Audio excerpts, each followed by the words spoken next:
के तपाईँले कहिले यस्तो महसुस गर्नुभएको छ? सबै प्रयास गर्दा पनि जीवनमा सन्तोष छैन। कमाइ छ तर शान्ति छैन। मान्छेहरू वरिपरि छन् तर मन एक्लो छ। सपना छन् तर दिशा छैन। आजको संसारमा सबै सफल हुन चाहन्छन्। तर प्रश्न यो हो, सफलता भनेको के हो? धन, पद, प्रसिद्धि कि भित्री शान्ति, आत्मविश्वास र अर्थपूर्ण जीवन? आज हामी यही प्रश्नको उत्तर खोज्न गइरहेका छौँ, गौतम बुद्धका शिक्षाहरूको प्रकाशमा। बुद्ध भन्नुहुन्छ, साँचो सफलता बाहिर होइन, भित्र जन्मिन्छ। यो भिडियो केवल सुन्ने होइन, आफ्नो जीवनमा उतार्ने हो। यदि तपाईँ परिवर्तन चाहनुहुन्छ भने अन्तिमसम्म सुन्नुहोस्। नम्बर 1, सफलता बुझ्ने दृष्टिकोण बदल्नुहोस्। संसारले सफलता यसरी परिभाषित गर्छ: ठूलो घर, महँगो गाडी, अरूभन्दा अगाडि। तर बुद्धको दृष्टिमा सफलता भनेको दुःखबाट मुक्त हुनु, मन शान्त हुनु, आफूलाई जित्न सक्नु। बुद्ध भन्नुहुन्छ, अरूलाई जित्नु ठूलो कुरा होइन, आफूलाई जित्नु नै सबैभन्दा ठूलो विजय हो। यदि तपाईँ आफ्नो क्रोध, डर, लोभ र अहङ्कारलाई जित्न सक्नुहुन्छ भने तपाईँ संसारकै सबैभन्दा सफल व्यक्ति हुनुहुन्छ। नम्बर 2, आत्मअनुशासन, सेल्फ डिसिप्लिन, सफलताको पहिलो सिडी। बुद्धको सम्पूर्ण शिक्षाको आधार हो अनुशासन। बुद्ध आफै राजकुमार थिए, सबै सुविधा थियो, तर उनले आराम होइन, अनुशासन रोजे। किनभने बिना अनुशासन जीवन दिशाविहीन हुन्छ। आज हाम्रो समस्या के हो? मोबाइलमा समय बित्छ, दिमागमा अनावश्यक सोच, समयमा काम टार्ने बानी। बुद्ध भन्नुहुन्छ, जो आफ्नो मनलाई अनुशासित गर्छ, ऊ शत्रुहरूबाट पनि सुरक्षित हुन्छ। यदि तपाईँ सफल हुन चाहनुहुन्छ भने 1, समयमै उठ्नुहोस्। 2, बोल्नुभन्दा पहिले सोच्नुहोस्। 3, खानु, सुत्नु, काम गर्नु सबैमा सन्तुलन राख्नुहोस्। अनुशासन बिस्तारै बानी बन्छ, बानी चरित्र, र चरित्रले भाग्य बनाउँछ। नम्बर 3, मन नियन्त्रण, सफलताको मूल चाबी। सफल र असफल व्यक्तिको फरक के हो? बुद्ध भन्छन्, मन। मन नै सबै कुराको अगुवा हो। जस्तो सोच, उस्तै जीवन। यदि तपाईँ सधैँ डर सोच्नुहुन्छ, तपाईँ डरमै बाँच्नुहुन्छ। यदि तपाईँ सम्भावना सोच्नुहुन्छ, तपाईँ सफलतातर्फ बढ्नुहुन्छ। आज मानिसहरू थाकेका छन्, सारणिक कामले होइन, अत्यधिक सोचले। बुद्धको समाधान, ध्यान। दिनको 10-15 मिनेट शान्त बसेर सासमा ध्यान दिनुहोस्। मन शान्त हुन्छ, निर्णय स्पष्ट हुन्छ, आत्मविश्वास बढ्छ। सफलता स्पष्ट दिमागबाट सुरु हुन्छ। नम्बर 4, असफलतालाई शिक्षक बनाउनुहोस्। बुद्धको जीवन पनि सङ्घर्षले भरिएको थियो। 6 वर्षको कठोर तपस्या, असफल प्रयोग, भोक, पीडा, तर बुद्ध भागेनन्। उहाँले सिक्नुभयो, असफलता अन्त्य होइन, चेतनाको अर्को ढोका हो।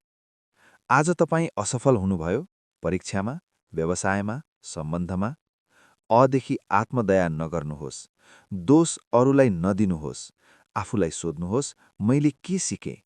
जो सिक्छ, ऊ बढ्छ। जो हार मान्छ, ऊ रोकिन्छ।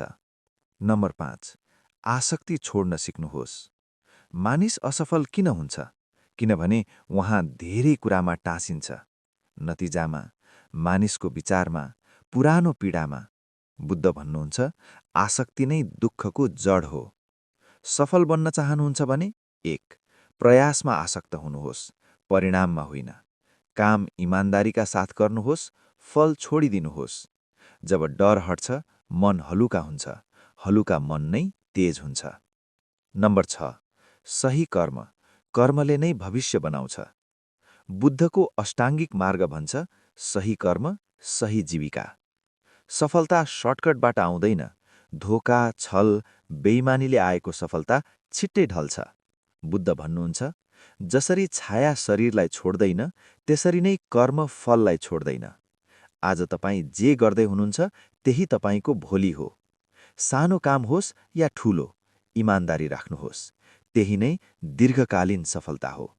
नम्बर 7, एक्लोपनलाई शक्तिमा बदल्नुहोस्। बुद्ध एक्लै बोधिवृक्ष मुनि बसे, एक्लै सत्य भेटे। आज मानिस एक्लोपनदेखि डराउँछ, तर बुद्ध भन्छन्, एक्लोपन डर होइन, शक्ति हो। जब तपाईँ एक्लै हुनुहुन्छ, 1. आफूलाई चिन्नुहुन्छ, 2. आफ्नो लक्ष्य सुन्नुहुन्छ, 3. आत्मनिर्भर बन्नुहुन्छ। सफल मान्छेहरू भिडभन्दा टाढा सोच्न सक्छन्। नम्बर 8. सन्तोष नै सबैभन्दा ठूलो सम्पत्ति। धेरै कमाउने मानिस असन्तुष्ट, थोरै भएको मानिस पनि असन्तुष्ट। समस्या के हो? अतृप्त इच्छा। बुद्ध भन्नुहुन्छ, सन्तोष नै सबैभन्दा ठूलो धन हो। सफलता भनेको अझ धेरै चाहिरहनु होइन, जे छ त्यसमा शान्त रहनु हो। जब मन सन्तुष्ट हुन्छ, त्यसपछि बाहिरी सफलता स्वतः आउँछ। नम्बर 9. करुणा र नम्रता, साँचो महानता। सफल भएर अहङ्कारी बन्नु हारको सुरुवात हो। बुद्धको सफलता करुणामा आधारित थियो। उहाँ झुके तर कमजोर भएनन्। करुणा भएको व्यक्ति 1. सबैसँग जोडिन्छ, 2. दीर्घकालीन सम्मान पाउँछ। बुद्ध भन्नुहुन्छ, अरूलाई पीडा नदिई जिउन सक्नु नै महानता हो। नम्बर 10. दैनिक जीवनमा लागू गर्ने 5 बुद्ध अभ्यास। 1. बिहान मौनता 5 मिनेट, 2. दिनमा एक पटक गहिरो सास 5 मिनेट, 3. अनावश्यक तुलना बन्द, 4. सुत्नुभन्दा अघि कृतज्ञता, 5. आफूसँग इमान्दार संवाद। यी साना अभ्यासहरूले ठूलो सफलता जन्माउँछन्। साथीहरू, सफलता कुनै दौड होइन, यो जागरण हो। गौतम बुद्धले हामीलाई सिकाउनु भएको कुरा: 1. आफूलाई चिन्नु, 2. मन जित्नु, 3. सही बाटोमा हिँड्नु। यदि तपाईँले मन जित्नुभयो भने संसार तपाईँलाई जित्न आउँछ। आज एउटा निर्णय गर्नुहोस्, म बाहिर होइन, भित्र सफल भन्छु। यदि यो सन्देशले तपाईँको मन छोयो भने लाइक गर्नुहोस्, शेयर गर्नुहोस् र च्यानल सब्स्क्राइब गर्नुहोस्। बुद्धं शरणं गच्छामि।